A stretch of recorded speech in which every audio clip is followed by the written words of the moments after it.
Figure shows an estimated force time graph for a baseball struck by a bat from this curved impulse delivered to the ball. Average force exerted, ठीक है। तो इसमें सवाल में आपसे क्या पूछा गया है कि आपका ये पहली बात तो डायग्राम किसका दिया गया है, ये आपको दिया गया है डायग्राम फोर्स वर्सेस टाइम का ग्राफ है। मैंने आपको लास्ट क्लास में समझाया था कि बेटा अगर फोर्स वर्सेस टाइम का ग्राफ होता है तो उसका एरिया क्या प्रोवाइड करता है, एरिया अंडर ग्राफ आपको इम्पल्स प्रोवाइड करता है। और इम्पल्स को हम दूसरे नाम से क्या बुलाते हैं, आपका चेंज इन मोमेंटम भी बुला सकते हैं। तो अगर सवाल में आपसे इम्पल्स पूछता चाहे चेंज इन मोमेंटम पूछे, बात एक ही है, उनमें से कोई भी एक आपको बोल के पूछ सकता है।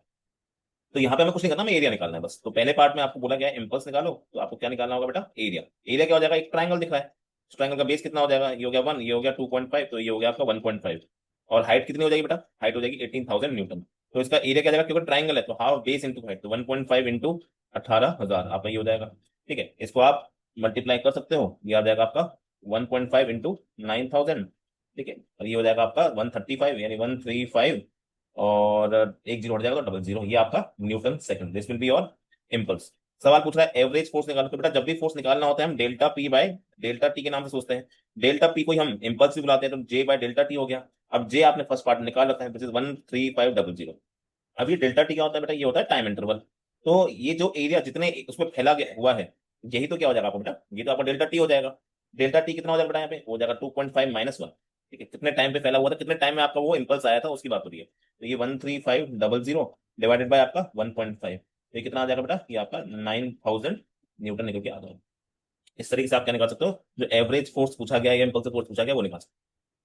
नेक्स्ट क्वेश्चन भी कुछ इस तरह का ही है, बस इसमें बहुत ज्यादा बड़ा ग्राफ दिया गया, तो आपको कैलकुलेशन है जो थोड़ी सी बढ़ गई है। और ये क्वेश्चन शायद पहले कहीं एडवांस में या कहीं जेई मेंस में पूछा गया क्वेश्चन है, किसी एग्जाम में आया वो क्वेश्चन है पहले से ही। सेम क्वेश्चन है, फिर से क्या पूछा गया है इसमें, the magnitude of the force in newton acting on the body varies with time. आपको क्या दिया गया इनडायरेक्टली, आपको फोर्स वर्सेस टाइम ग्राफ दे रखा है। पूछा क्या गया है, पूछा गया है टोटल इम्पल्स निकालिए, इम्पल्स। तो फोर्स वर्सेस टाइम ग्राफ से इम्पल्स कैसे निकाल सकते हो, तो area under F versus T graph, force versus time graph का एरिया क्या देता है, आपको इम्पल्स देता है। बस कैलकुलेशन है। अब आपको यहाँ पे बहुत सारे अलग अलग एरिया दिख रहे हैं, आपको अलग अलग एरिया उठाने हैं और आपको आंसर निकालना है। तो आपके पास देखो क्या क्या दिख रहा है, मैं अगर इसको क्वेश्चन को सामने देखूं, सबसे पहले आपको यहाँ पे एक रेक्टेंगल शेप दिख रही है। इस रेक्टेंगल शेप की बात करोगे तो आप यहाँ पे इसका एरिया लिखने जाएंगे तो क्या हो जाएगा आपका, सर ये रेक्टेंगल जो शेप है ये, इसका बेस कितने का है या लेंथ कितने की 4 की, और इसकी हाइट कितने की 200 की। यूनिट का ख्याल रखिएगा, ये बेटा म्यू सेकंड में है। म्यू का मतलब क्या होता है बेटा, 1 म्यू का मतलब होता है, इसको बोलते हैं बेटा माइक्रो। माइक्रो का मतलब क्या होता है, 10 की पावर -6 सेकंड्स नहीं। अगर 1 माइक्रो सेकंड लग रहा है तो ये 10 की पावर -6 सेकंड हो जाएगा। तो माइक्रो एक आपका प्रीफिक्स होता है यूनिट का, जो छोटी यूनिट को जनरली रिप्रेजेंट करते हैं, 10 की पावर -6 होता है। तो एंड में हम 10 की पावर -6 मल्टीप्लाई कर देंगे, अभी हम सिंपल मल्टीप्लाई करते हैं। तो 200 × 4 प्लस, इसके बाद क्या दिख रहा है आपको, इसके बाद आपको एक ट्रेपेजियम टाइप का दिख रहा है। ट्रेपेजियम में आपका ये वाली साइड और इस वाली साइड क्या है, पैरेलल है, और ये बीच में इनकी क्या है, हाइट है। तो ट्रेपेजियम का हम फॉर्मुला जानते ही हैं, हाफ। अगर एक बार बना के दिखा दूं आपको मैं, तो ये हो गया, ये आपकी हाइट होगी जो कितनी हो जाएगी, 6 - 4 यानी 2 हो जाएगी। और 2 म्यू सेकंड ये सब, ये कितने का है बेटा, ये आपका 200 का है। और ये कितने का है बेटा आपका, ये 800 का है। तो half sum of parallel sides which is 200 plus 800 into इनके बीच का गैप जो है वो 2 है प्लस। फिर आपका आपके पास में लास्ट वाला एरिया क्या है, लास्ट में एक ट्राइंगल दिखा है इस टाइप का। ट्राइंगल की अगर हम बात करें तो ट्राइंगल आपका इस टाइप से बनेगा, और उसका ये बेस कितने का हो जाएगा, तो सर ये 16 है, ये 6 है, 16 - 6 क्या हो गया आपका 10 म्यू सेकंड्स में। और ये हाइट क्या हो जाएगी आपकी, सर ये हाइट हो जाएगी हमारी 800 की, राइट। तो आपका ट्राइंगल का एरिया हाफ, बेस बेस कितना हो गया 10 इंटू हाइट कितनी होगी। याद रखिए, क्योंकि आप हर जगह जो टाइम को है वो म्यू सेकंड्स में लिख रहे हो, तो साथ में म्यू भी आखिरी मल्टीप्लाई होगा। ये हमने इसलिए लिया है क्योंकि म्यू है हर जगह पर। इन सबको सॉल्व करने के बाद आपका आंसर आ जाएगा। अब जो भी आएगा जैसे भी आएगा, तो खैर वैल्यूज है, एक बार देख ही लेते हैं कितना आ रहा है। तो ये टू, ये हो गया 800 प्लस, यहाँ पे 200 प्लस 800 हो जाएगा आपका 1000, 1000 इंटू 2000 यानी यहाँ पे आ जाएगा 1000, प्लस 8000 डिवाइड बाय 2 यानी 4000, और इंटू 10 की पावर -6, ये कितना हो जाएगा अल्टीमेटली आपका, ये हो जाएगा 4000, 5000, 5800 इंटू 10 की पावर -6। थोड़ा सा साइंटिफिक फॉर्म में लिखना चाहेंगे इसको हम, तो 1 2 3 ये आपका पीछे की तरफ आएगा। ठीक है, तो ये 5.8 इंटू 10 की पावर -3 न्यूटन आपका फोर्स निकल के आ जाए। ठीक है, आई होप समझ में आ गया होगा। और is drop on the floor from a height of 10 metre, it rebounds, ये अच्छा क्वेश्चन है, it rebounds to a height of 6 metre, the ball was in contact with the floor for 0.02 seconds, what was its average acceleration during the contact. अच्छा question है। Average acceleration जो है तो हम निकालेंगे। ठीक है, मेन बात तो ये है कि यहाँ पे हमको कुछ कुछ क्या क्या चीजें दी गई हैं, तो सुनो। इस क्वेश्चन में एवरेज एक्सेशन भी पूछ सकता है आपसे, इस क्वेश्चन में आपसे एवरेज फोर्स भी पूछ सकता है। अगर मास नहीं दिया तो मैं फोर्स नहीं पूछ पाएगा। सुनो ध्यान से, ये बोल रहा है एक टेनिस बॉल है जिसको मैंने, ये इनिशियल है, जिसको मैंने आपका ऊपर से ड्रॉप किया ग्राउंड पर। ग्राउंड यहाँ ड्रॉप होता है, ड्रॉप होते टाइम पे वो कितनी हाइट से गिरा है, वो 10 मीटर हाइट से गिरा है। बेटा अगर 10 मीटर हाइट ग्राफ में क्वेश्चन पहले करके आएंगे, तो किसी चीज को आप ड्रॉप करते हो तो जब वो जमीन में पहुंचता है तो उसकी फाइनल वेलोसिटी क्या हो गई, मैं v1 मान लेता हूँ, वो हो जाती है √2gh हो जाती है, राइट। ये हमने हमने मोशन ग्रेविटी में पढ़ा हुआ है। इसको एक बार निकालना चाहेंगे तो 2 × 10 इसको हम 10, हाँ 10 ही लेना है, उसने बोला है 10 × h कितना हो गया, यहाँ पर 10 देखा तो v1 कितना निकल के आ गया, वो बेटा निकल के under root 200 which will mean 10√2, ये v1 निकल के आ गया। ठीक है, अब सुनना, उसने बोला है कि टकराने के बाद, भाई टकराने के बाद कुछ एनर्जी उसने खोई होगी, जमीन से टकराया है तो कुछ एनर्जी से कम हुई होगी। अब जो टकरा के ये वापस ऊपर जा रहा है, उसने बोला है कि मुझे पता नहीं कितनी वेलोसिटी है, मुझे पता ही नहीं है, लेकिन उसने ये बोला है कि जब वो ऊपर तक पहुंचा, इस बार वो कितनी हाइट तक पहुंचता है, इस बार वो सिर्फ 6 मीटर पहुंच पाता है ऊपर। अगर 6 मीटर पहुंच पाता है तो इस सेकंड केस में आपका जो एच मैक्स है वो 6 मीटर दिया गया है। सेकंड केस में जो एच मैक्स है वो क्या है, 6 मीटर। और एच मैक्स का फॉर्मूला क्या होता है, वो होता है बेटा u²/2g, प्रोजेक्टाइल नहीं है तो साइन वाइन की जरूरत नहीं है, वर्टिकल है, ये होता है। अब मैं यहाँ से ये वैल्यू निकालता हूँ, एच मैक्स 6 हो गया, u² को हम क्या लिखते हैं, v2²/2g, 2g होगा 10, तो v2² क्या आ गया बेटा, वो आ गया तुम्हारा 120 आ गया, तो v2 क्या आ गया तुम्हारा √120, जिसको अगर हम तोड़ना चाहें तो 4 और 3, तो आपका, चलो इसको अभी ऐसे ही छोड़ते हैं, बाकी कैलकुलेशन बाद में करेंगे। अब समझो बात को, क्वेश्चन क्या पूछ रहा है आपसे, क्वेश्चन पूछ रहा है बेटा एवरेज एक्सेलरेशन। एवरेज एक्सेलरेशन का मतलब क्या होता है बेटा, मैंने बताया था जब भी कोई चीज एवरेज की आती है तो टाइम पीरियड में बात होती है। तो ए एवरेज कितना हो गया, तो ए एवरेज हो गया बेटा, this is change in velocity, जो मेन फॉर्मुला होता है एक्सेलरेशन का वही है, change in velocity upon time interval, change in velocity upon time, यानी ए एवरेज कितना हो जाएगा, वो हो जाएगा v2, क्योंकि एवरेज एक एक्सेलरेशन वेक्टर क्वांटिटी तो सब वेक्टर में रखना है, v2 - v1 upon t2 - t1, ये इस तरह से, या डेल्टा टी भी रखते हैं। इस सवाल में बच्चा दो गलतियां करता है, पहली गलती तो ये कि नहीं, दो गलतियां एक ही मेन गलती है, वो ये है कि वो सिर्फ v1 और v2 की वैल्यू रख देता है। ठीक है, अगर आप यहाँ पे एवरेज निकालने जाओ तो किस बार अलग अलग वैल्यू निकाले तो वो थोड़ा सा समझदार है, वो थोड़ा सा दिमाग लगाता है, बोलते हैं सर बात की वैल्यू क्या है, √120 माइनस √200, मैं पहले वाली वैल्यू को 200 मान के चल रहा हूँ, अपॉन टाइम, टाइम कितना लगा क्वेश्चन दे रखा है 0.02 सेकंड्स, ये टाइम दे रखा है आपका। ठीक है, इससे निकालेगा, पर इससे जो भी आंसर आएगा वो गलत होगा। क्यों गलत होगा, क्योंकि प्रॉब्लम ये है कि बेटा पहली बार में जब वेलोसिटी को तुम वेक्टर फॉर्म में सोचते हो तो वो तो नीचे की तरफ है ना, नीचे की तरफ, और नीचे की तरफ हम क्या मानते हैं माइनस, तो ये -10√2 लिखा जाएगा। ये बेटा ऐसी छोटी छोटी गलतियां हैं जो बच्चा अक्सर करता है। और v2 को हम क्या लिखेंगे सर, v2 क्योंकि ऊपर की तरफ है ना, यहाँ पे डायरेक्शन दिख रहा है ऊपर की तरफ है, तो v2 को हम +1 √120 मीटर पर सेकंड लिखेंगे। तो जब आप एवरेज एक्सेलरेशन निकालने जाओगे ना यहाँ पे, तो आपको साइन के साथ रखना होगा, क्योंकि ये वेक्टर क्वांटिटी होती है, तो ये तो 120 माइनस माइनस ऑफ √200 आएगा अपॉन 0.02। ठीक है, जो भी देखो मैं वैल्यू कैलकुलेट करने पे इतना इंपॉर्टेंस नहीं दे रहा हूँ, rather I am focusing on the calculation, focusing on the concept, तो 0.2। ऑब्वियसली कैलकुलेटर का इस्तेमाल करके या किसी चीज का इस्तेमाल करके जो भी आप आंसर निकालोगे उसको आप निकाल लोगे। ठीक है, I am not focused on the value, I am not focused on the calculation, I am focused on the concept. ये जो आप गलती कर सकते हो इस पे फोकस करो, क्या क्या गलती, क्वेश्चन अच्छा से था, तो क्वेश्चन में देखो पहले वाले पार्ट में आपका मोशन अंडर ग्रेविटी को उसने इंक्लूड किया, ये एडवांस के लेवल का क्वेश्चन है बेटा, फिर से बता रहा हूँ ये क्वेश्चन एडवांस के लेवल का क्वेश्चन है, क्योंकि ऐसे क्वेश्चन में आपको उसने पहले के मोशन अंडर ग्रेविटी टॉपिक के दोनों केस का यूज करवा लिया, फिर एवरेज एक्सेलरेशन का कंसेप्ट क्या होता है वो यूज करवा लिया, उसके बाद कैलकुलेशन भी करवा ली। इस तरह का क्वेश्चन आपके एडवांस में आ जाएगा तो कोई बहुत बड़ी बात नहीं होगी। देखने में बहुत छोटे छोटे क्वेश्चन लगते हैं, आसानी से करते हैं, पर होते नहीं है क्वेश्चन। नेक्स्ट क्वेश्चन है, इसका क्वेश्चन ये थोड़ा सिंपल क्वेश्चन है। A football of mass 0.8 kg coming towards a player with a velocity of 5 metre, player head straight back with a velocity 10 metre per second. इस तरह क्वेश्चन अपने किया था, इसने उस टाइम हमने इंपल्स निकाला था, हमने चेंज इन मोमेंटम निकाला था, इस बार हमसे एवरेज फोर्स पूछ लिया था। तो सवाल वही है कि एक बैट है और बेटा ये इस तरह के सवाल बहुत आते हैं, ये कि बॉल आ रही थी टकरा के वापस जा रही थी इस तरह से। तो यहाँ पे v1 क्या हो गया आपका सर, वो एक मास है, एक मास ऑफ बॉल है जो 0.8 kg, यानी मास कितना हो गया, वो हो गया 0.8 kg। वेलोसिटी जिससे आ रही थी वो थी 5 metre per second. Player hit the ball straight back, वापस से पीछे की तरफ ही गई, बिल्कुल पीछे की तरफ इस तरह से गई, और इस बार जाने की जो वेलोसिटी है वो 10 मीटर पर सेकंड से गई, यानी तेज मारा है इसको वापस से। और कांटेक्ट टाइम यानी डेल्टा टी आपको कितना दे रखा है, वो 0.02 दे रखा है, बोल रहा है एवरेज फोर्स निकालो या इंपल्सिव फोर्स निकालो, ये सवाल पूछ रहा है आपसे। तो सुनो करेंगे क्या इस क्वेश्चन में, मैं फिर से कह रहा हूँ बेटा देखो कुछ बच्चे ऐसे हैं जो ना सिर्फ क्लास थ्योरी वाली क्लास है तो उसको तो बड़े मजे से अटेंड करेंगे, उसको तो खूब इंटरेस्ट अटेंड करेंगे, लेकिन जब जैसे ही बातचीत आ जाएगी आपकी कि क्वेश्चंस की, तो क्वेश्चंस अटेंड नहीं करना चाहते, या क्वेश्चंस वाली क्लास पे फोकस नहीं करना चाहते, ये बहुत बड़ी गलती है आपकी।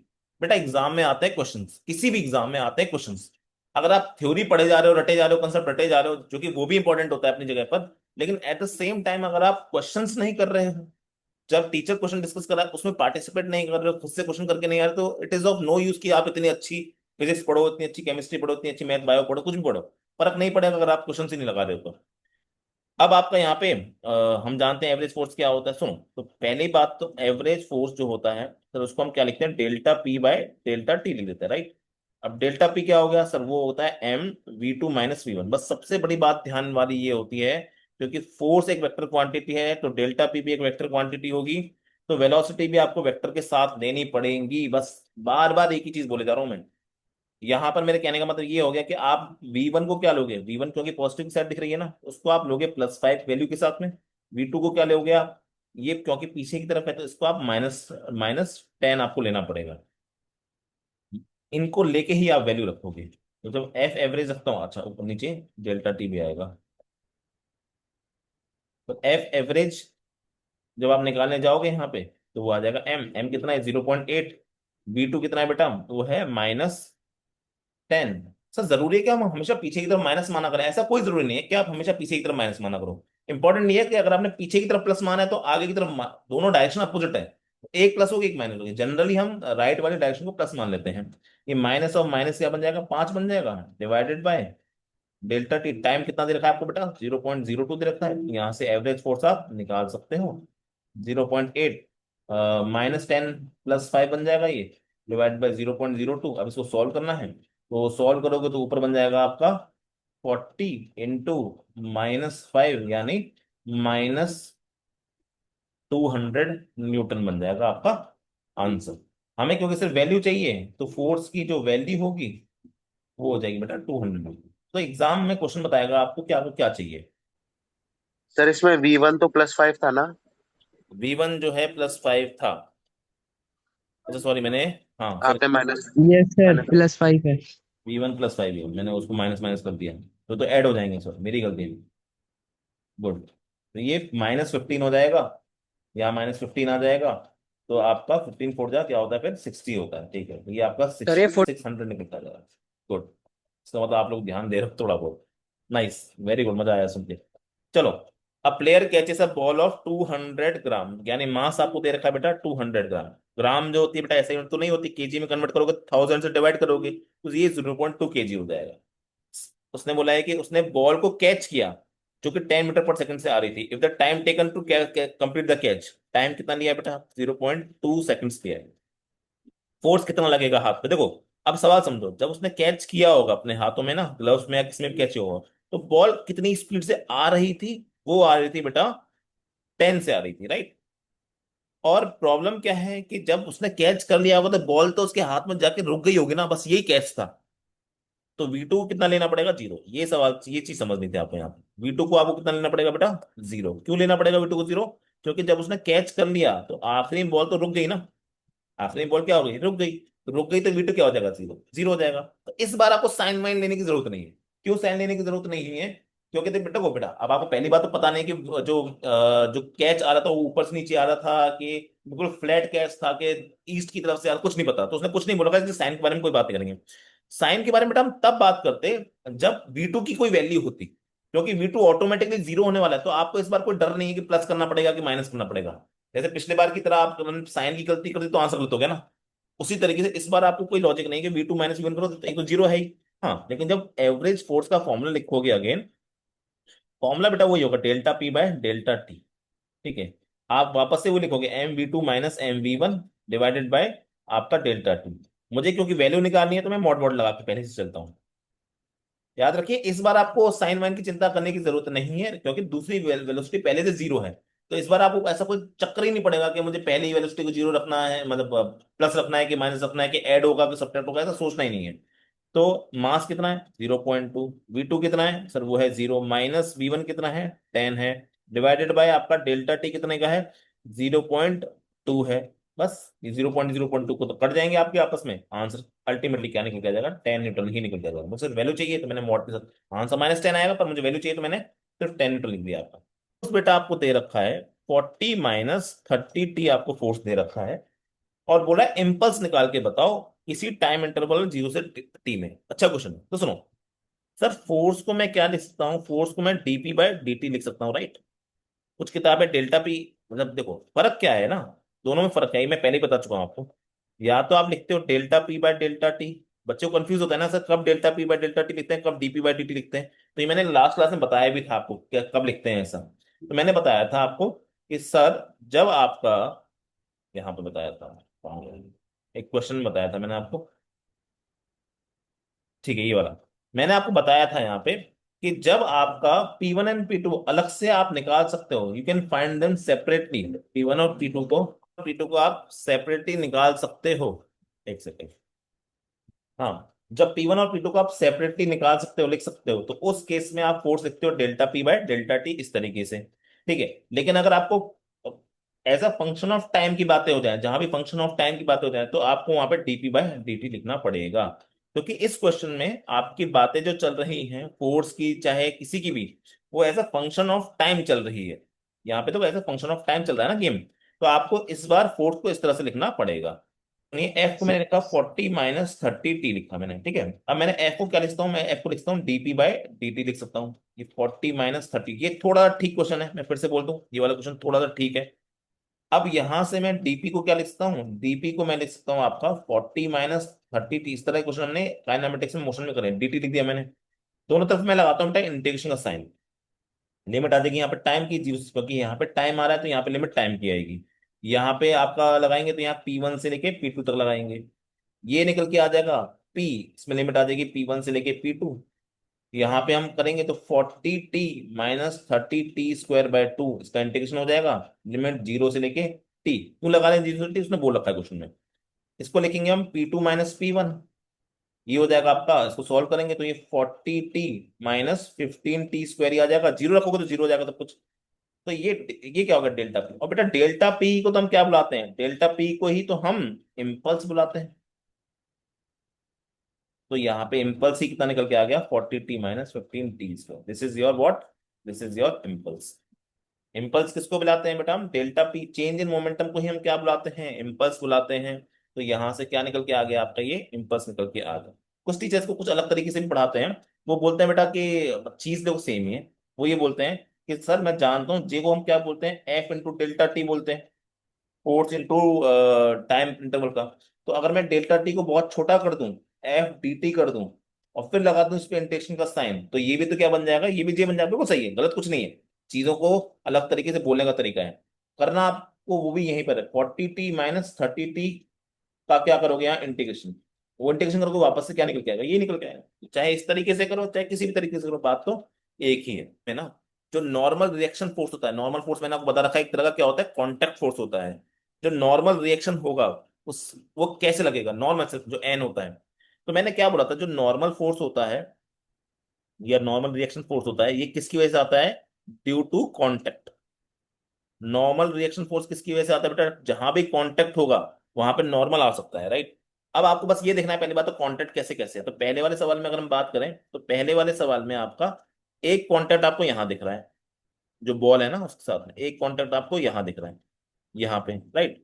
तो जहां कांटेक्ट, और उस पर नॉर्मल कैसे लगेगा सर, नॉर्मल हमेशा परपेंडिकुलर टू सरफेस होता है। तो सरफेस ऐसे है, इसके परपेंडिकुलर, यानी नॉर्मल कैसे लग जाएगा आपके, इस तरह से हो जाएगा। और बॉडी, ये बॉडी है आपकी, जो स्पेयर है ना वो बॉडी है, उसको दबाने की कोशिश की, यानी ये लग गया नॉर्मल। एक दूसरा बच्चा बोलेगा सर कांटेक्ट तो नीचे भी है। बात उसकी भी सही है, कांटेक्ट तो कहाँ है आपका, नीचे भी है। अगर कांटेक्ट नीचे भी है तो नीचे भी नॉर्मल फोर्स आना चाहिए, बिल्कुल बात सही है। यहाँ नीचे भी आएगा नॉर्मल फोर्स, तो यहाँ पे कैसे आएगा सर, ये हो गई सरफेस, सरफेस के परपेंडिकुलर, ठीक है। और बॉडी को दबाता हुआ, यानी वो इस तरह से नॉर्मल लगेगा। अगर इसको अलग से दिखाना चाहते हो, थोड़ा एफबीडी दिखाना चाहते हो इस क्वेश्चन की, तो आप ऐसे बोलोगे सर देखिए, N1 को मैं बना दूंगा ऐसे, N2 को मैं बना दूंगा ऐसे, और जो फोर्स F बना हुआ है इस क्वेश्चन में, उसको मैं कैसे बना दूंगा आपका, उसको मैं बना दूंगा आपका पीछे की तरफ इस तरह से। मैंने फिर से कहा, फोर्स किसी भी फोर्स को आप किसी भी तरफ दिखा सकते हो, बस डायरेक्शन चेंज नहीं होनी चाहिए। ऐसे ही बी वाले पार्ट में देखो, इस बार सरफेस ही टेढ़ी कर दी मैंने। बेटा सरफेस टेढ़ी करो मत करो, बस सरफेस को देखो, सरफेस कैसे है यार। सर सरफेस इस बार ऐसे है, एक नॉर्मल आपका ऐसे हो जाएगा, इस एक सरफेस ऐसे है, एक नॉर्मल आपका ऐसे हो जाएगा। ठीक है सर, आपने एमजी नहीं बनाया पिछले पार्ट में, हाँ बिल्कुल सही बोल रहे हो, नीचे एमजी भी बनना चाहिए था। N2 बन गया ऐसे। अगर इसकी मैं एफडी बनाना चाहता हूँ अलग से, तो देखो सर N1 लग जाएगा आपका ऐसे। ये सब जरूरी है बनाना, अगर आप एफडी बनाना नहीं सीख पा रहे हो, आगे इक्विलिब्रियम के क्वेश्चन करने में बेटा दिक्कत होगी। इन्हीं सारे क्वेश्चन को हम आगे इक्विलिब्रियम के तरीके से करेंगे। सी पार्ट थोड़ा सा अच्छा लगता है देखने में। सी पार्ट के साथ दिक्कत क्या है, कोई सरफेस नहीं दिख रही है सर, पूरी सरफेस कांटेक्ट नहीं है, एक पॉइंट कांटेक्ट नहीं दिख रहा है, कोई बात नहीं बेटा, कांटेक्ट तो है ना। अगर कांटेक्ट है तो नॉर्मल तो आएगा, अगर कांटेक्ट तो है नॉर्मल, तो आप ये सरफेस ऐसे दिखेगी ना यहाँ पे आपको, सरफेस कुछ अगर इसको माइक्रोस्कोप से देखोगे सरफेस आपको ऐसी दिखेगी। तो यहाँ पे नॉर्मल ऐसे आ जाएगा N1, यहाँ से नॉर्मल ऐसे आ जाएगा। बस ये सरफेस कुछ इस टाइप की दिख रही है तो उसके परपेंडिकुलर, सरफेस कुछ इस टाइप से दिख रही है तो उसके परपेंडिकुलर, जूम करके देखोगे तो।